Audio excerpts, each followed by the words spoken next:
And is it possible that we have another big sports betting scandal coming from the National Basketball Association? Not yet, but I guess it's possible. Really hard story to fathom, to be honest with you, but we will tell it to you and tell you the allegations. You can make your own judgments, and then naturally when they rule on this, we'll get a better idea. So you may remember Jontay Porter. He was the player on the Toronto Raptors who was basically accused and found the fact that he was using his own ideas as to how to play in games to avoid meeting certain proposition bets in the National Basketball Association. And he was found that he did it. But Porter was not a player that was making millions of dollars, and so by manipulating some of his personal statistics, he could stand to actually make some money. That is not the case for this player who's currently on the Miami Heat, but formerly on the Charlotte Hornets when this happened, allegedly. His name is Terry Rozier, if you're not familiar with him. In a game 2 years ago, there are an investigation going on currently right now by federal prosecutors, and it's the same probe that led to the lifetime ban of Porter. The Wall Street Journal reported the investigation, noting that Rozier, who played for the Hornets, has not been charged with a crime and has not been charged with wrongdoing, but it stems from one specific game back on March 23rd, 2023, when Charlotte was playing New Orleans. Rozier played the first 9 minutes of the game and then came out, finishing with 5 points, 4 rebounds, 2 assists, a good quarter, but very well below his output for the full game. In addition, Rozier didn't play the rest of that season. There was some bizarre betting activity on some of his player props. Needless to say, the NBA has released a statement on the investigation saying that back in March 23rd of 23, the NBA was alerted to unusual betting activity related to Rozier's performance in the game, and the league conducted an investigation. They did not find any violation of NBA rules. The statement from the NBA also says that they're aware of an ongoing investigation by the U.S. Attorney's Office in New York, and they're cooperating. Needless to say, Rozier is a player that was making at the time $20-30 million a season. Kind of hard to believe that this would be involved with props that you can't even bet that kind of money on. Why this would happen, nobody really knows for sure. So one of those stories that we give you the data, we give you the information. Certainly you're allowed to make your own judgment, but we won't until we find out exactly what the ruling is on this case. Meanwhile, another very disturbing story coming from the National Football League, and a surprising one as well, especially considering it surrounds one of the faces of the Baltimore Ravens franchise. Justin Tucker is being accused of inappropriate sexual behavior by 6 massage therapists in the Baltimore area. And this is according to an investigation by the Baltimore Banner. The allegations reportedly between 2012 and 2016, Tucker's first 5 seasons in the NBA. Needless to say, Tucker was aware of this story coming out and released a statement immediately after it did, saying, "Throughout my career as a professional athlete, I've always sought to conduct myself with the utmost professionalism. I've never been accused of misconduct of any kind, have never been accused of acting inappropriately in front of a massage therapist or during a massage therapy or other body work." A very strong denial, needless to say, by Tucker. And the NFL will investigate this, of course, as well. All right, let's get to the very latest on sports betting for the calendar year in 2024 football. Football bettors actually won money this season. Is that possible? I don't think I've ever heard that happen. Football bettors in Nevada beat the sports books in December for $2.1 million. How about that? First time in 12 years. Why? Favorites covering. That's what it usually leads to. It's only the 13th losing month on football bets in the regular season in the history of the state of Nevada. Wow. Also, the NFL, in terms of reporting on concussions, just put this statement out. They had 182 for the season, which was down 17% from 2023. A lot of the players, as you see in those photos right there, they're attributing it to wearing the Guardian cap, which a lot of the players play with these days to avoid serious concussions. Eagles defensive end Brandon Graham, limited at practice on Thursday, although I'm sure no player who is limited is going to miss the Super Bowl coming up next Sunday. And Anthony Campanelli has been hired as the Jaguars defensive coordinator. He comes over from the Green Bay Packers. Okay, so we're going to debate the All-Star game here again for the NBA. No one watches the game. No one watches the dunk contest, but yet everybody wants to talk about who was a snub. Who really cares? But here are the reserves in the Eastern Conference. Jaylen Brown, Pascal Siakam, Darius Garland, Cade Cunningham, Evan Mobley, Damian Lillard, first-timer Tyler Hero, of the Miami Heat. In the West, it's Anthony Edwards, Anthony Davis, James Harden, Jaren Jackson Jr., Alperen Sengun, Jalen Williams, and Wemby. Of course, he made it too. All right, the ball keeps rolling, so to speak, for the Houston Rockets, but they finally lost a game. This one was to the Memphis Grizzlies, 120-119. It went all the way down to the end. Jaren Jackson Jr. made a go-ahead free throw with 8.6 seconds left. He had 21 points. The Grizzlies get the win, but as we talked about, 5-point favorites. They did not cover the spread yesterday. Head coach of the Grizzlies, Taylor Jenkins, said this thing went right down to the wire. Full 48. First half, we weren't really executing our game plan, executing the personnel tendencies like we needed to. Came out, started the third quarter, got a little spark there, got a couple of stops, and got a little run, and got the game to be a little bit more manageable within striking distance. Thought we cleaned up. We started switching a little bit more. I thought our on-ball defense steadily improved as the game went on. We definitely still had our breakdowns. I mean, they got a lot of dynamic players that put a lot of pressure on you one-on-one and at the rim, and we did a good job on the boards in the first half, not so great in the second half. They had 30 second chance points, but I think at the end of the day, it comes down to possessions. We didn't just gift them 20 or 30 points off of our turnovers, I think, which is a huge credit to this group, just kind of figuring it out. We still scored 70 points in the paint. We didn't shoot the three ball well tonight, but our pace of play picked up in the second half. We got more quality possessions. When we missed a shot, it wasn't like a forced one, or we weren't just giving the ball to the other team. That's what it came down to. So. Meanwhile, just how we drew it up in the NBA, Cleveland and Oklahoma City, two best teams in the league. Darius Garland, Evan Mobley, the Cavs beat the Hawks last night. Easy win, 137-115, the final there. LeBron James and the Lakers beat the Wizards like everybody else does. Washington now 6-41 on the season. Is that right? 6 wins, 41 losses. JJ Redick talked about the intensity of his team leading to the win. A few things. First of all, asked the guys to play with an edge. I thought they did that. We were the instigators. Did not intend for some of that edge to be taken out on the officials by a couple of our guys, but I liked that we were angry tonight. We played angry. Overall, just execution was great. And then, it's a big deal when 3 of your top 7 guys are out of the lineup, and you can bring guys in that haven't necessarily been in the rotation, and they make a big impact. I thought Shake in particular led that. Yeah, I mean, every opponent is different, and I think our guys will be ready to go Saturday night against the Knicks in the Garden. Hopefully, Doe is available. Hopefully Gabe is available. But if they're not, next man up and continue to play the right way, which is we did tonight. And one other final from the NBA notable last night, Anthony Edwards, 36 points, Timberwolves, 138, Jazz, 113.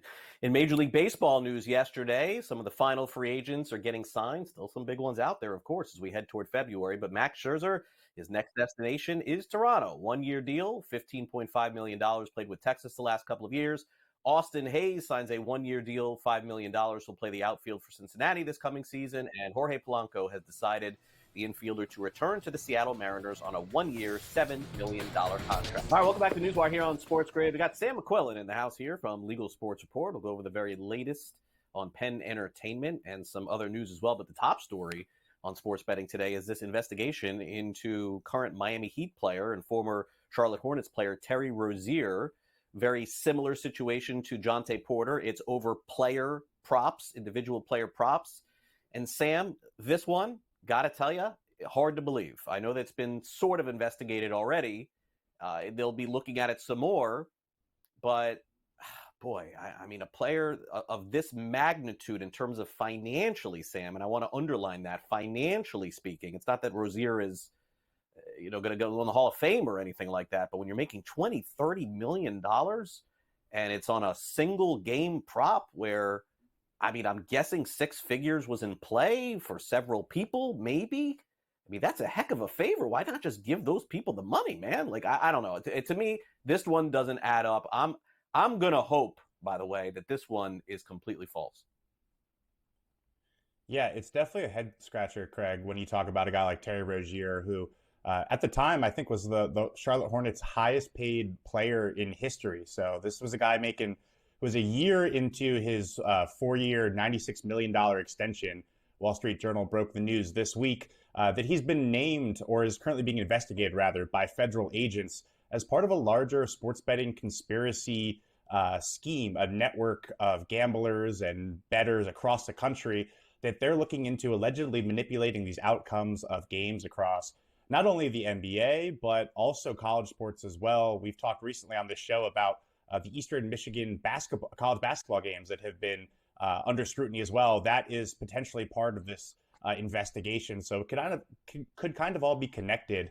This was the same investigation, of course, last year that led to Jontay Porter, the former Toronto Raptors swingman, who, as you point out, was not a guy like Rozier making $25 million a year. This was a guy on a veteran minimum contract who had kind of been fighting his way to stay in the league, had been on 5 teams, who was in significant gambling debt, and would text these gamblers who'd been named in this criminal investigation, hey, I know I'm not going to play tonight much, or I'm going to fake an injury, bet on my unders, that sort of thing. And that set off red flags because you got a guy named Jontay Porter who nobody really knows who that is. All of a sudden, he's the most bet player at all these sports books. So that was pretty easy for investigators to catch.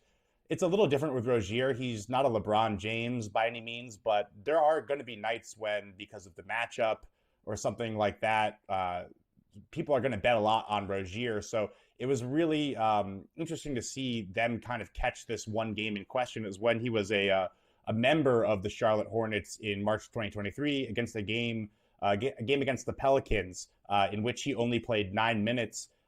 There was some weird social media kind of discourse at the time. A lot of people wondering, hey, it's like a minute to game time. Why have Rozier's markets been pulled? This wasn't a guy who had been injured recently. There was no questionability. So anytime a guy gets pulled before game time, it's usually because, some last minute injury reporting, but there was no reporting surrounding that. So a lot of people were wondering why. A lot of people actually posted on social media that I don't know whether it was a joke or whether there's some truth to this, that they had inside info that he wasn't going to play much. Right. Of course, what does that really mean? Does that mean, oh, I just have been following the NBA closely, I have a buddy who works for the team, I know Rozier? We don't know all these things yet. So we're kind of still figuring out exactly what is going on. All we really know is that this one game where he went from playing 30 minutes all season to just 9, saw a sizable amount of action on all of his unders specifically. So his lawyer has come out and denied pretty much any wrongdoing, saying, there's no way he was involved in anything bad. We'll let the investigation play out.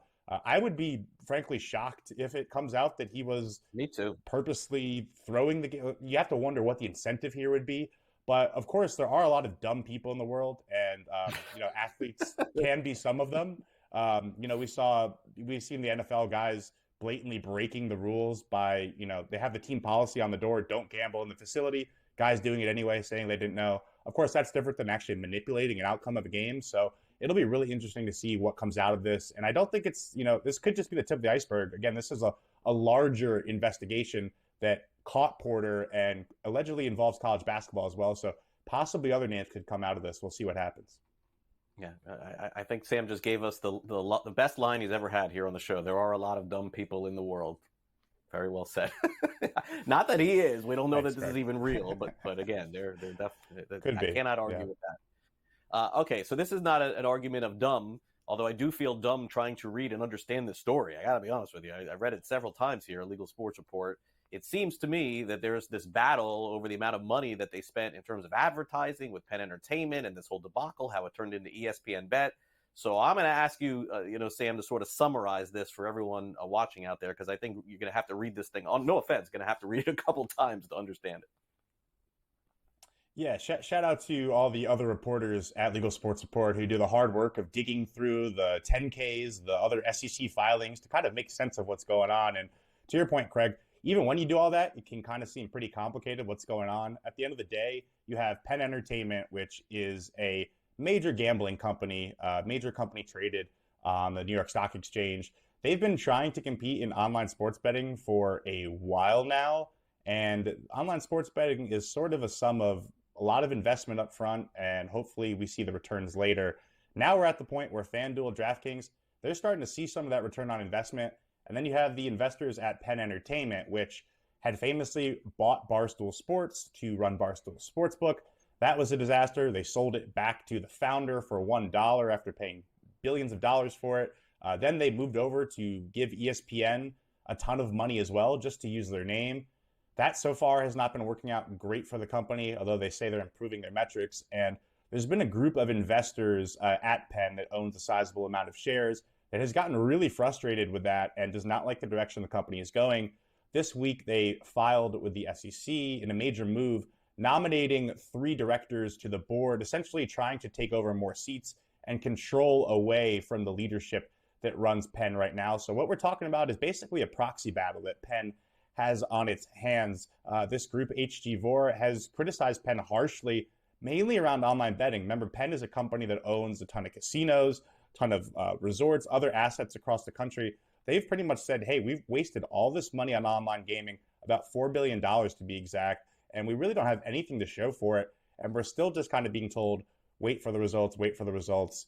They call the strategy overpriced, poorly negotiated, and they've really taken issue that leadership hasn't really, to this point, faced any repercussions for kind of their failures. So what they want is instead to kind of, as I understand it, sell off the remaining online tech assets that they have, kind of get out of the game, and then just really double down on what has made them a good business in general is their casinos. So this is definitely not the last we'll hear of the story. It's going to develop, but if I'm Penn right now and I'm struggling to stay alive with online betting, this is the last thing I want in my hands. Yeah, agreed. All right, Sam, we got about a minute left. Let's close it out. For people unfamiliar with this sports betting operator out of the UK, BetChris, BetChris. Very popular a long time ago. Haven't even heard their name in a long time, but now resurfacing here in the States. Tell us more. Yeah, BetChris is a brand that existed in the U.S. sports betting landscape before states were allowed to legalize sports betting. This was predating the days of the Unlawful Gaming Enforcement Act, which forced all these kind of operators to get out. But now they're returning to the U.S., this time with a legal license. So they'll be in Arizona. I believe they went live this week with hopes to expand in other states in the future. But a brand you used to know coming back to the U.S. Previously was an offshore brand, now is legal. We'll see what kind of strategy they can execute here when you have, this at this stage in the game in legal betting with all the other big players at hand. So welcome back, but it's going to be a tough road ahead. Yeah, jumping in late, not optimal, especially in a state that has had legal sports betting for a long time. We'll see how they perform. Sam, thanks again. We'll catch up with you next week here on Newswire. Sounds good. Thanks, Craig.